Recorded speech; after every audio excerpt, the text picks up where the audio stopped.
It has a lot of stumps right under the water surface out here because this area was logged for its cypress.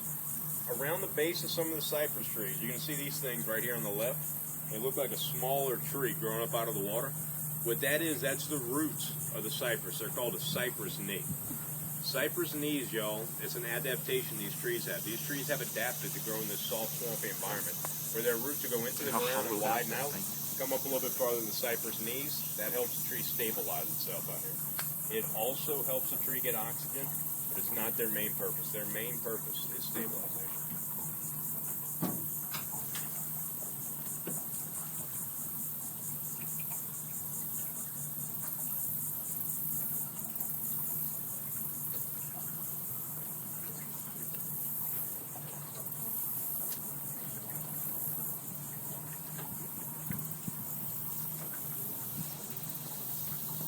Another thing y'all are definitely going to notice out here is the gray stuff hanging off the trees all around us. That's Spanish moss.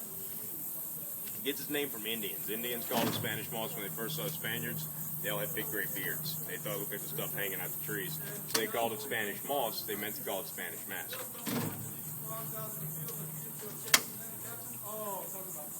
How y'all doing? Hi, Captain Brian. How you doing? I'm doing good. How you doing, Mr. Awesome. Thomas? Awesome. Good. They're back there.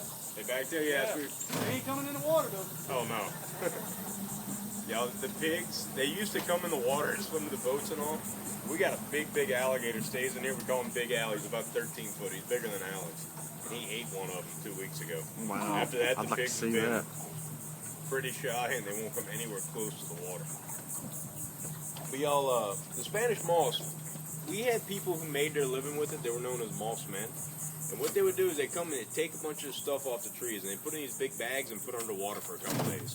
That'll kill it. The gray stuff will turn black when it's dead. Once it's dead, they'll set in the sun. With the sun beat down on it, it'll flake the black stuff off. They'll have just the inside left. That was used to stuff mattresses and pillows. Even the old seats of the Ford Model T were stuffed with the inside of Spanish moss. Problem with that, y'all have heard the saying, sleep tight, don't let the bed bugs bite. That's where it comes from. It gets invaded with red bugs. All right, girls, look at the camera. Man in the swamp. So says your wife, man.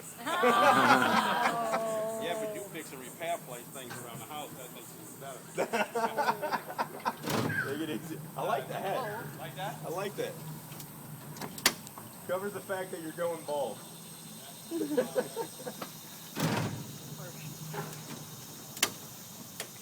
Yeah, y'all, the inside of this was actually known as horsehair. Mattresses, pillows, old early installation was actually made out of this stuff. And y'all, I'm sure y'all have heard the saying, sleep tight, don't let the bed bugs bite. That saying comes from the inside of Spanish moss. This stuff gets invaded with red bugs and chiggers. And if you don't treat it right, you go shoving into mattresses and pillows and seats of cars, a lot of times it still has red bugs and chiggers. That was the first recall ever of cars. So the inside of the seats actually had chiggers. Y'all, we're going to try to hurry up and get in the back. The pigs are still out. Sometimes they come out for 10 minutes and leave. I don't want to miss them.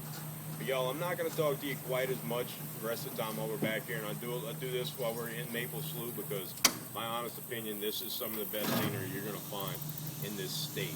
This slough is beautiful. This is what you think of when you think of swamp. People think swamps are nasty and ugly places. That's not true at all. Look at that big green apple driving that boat.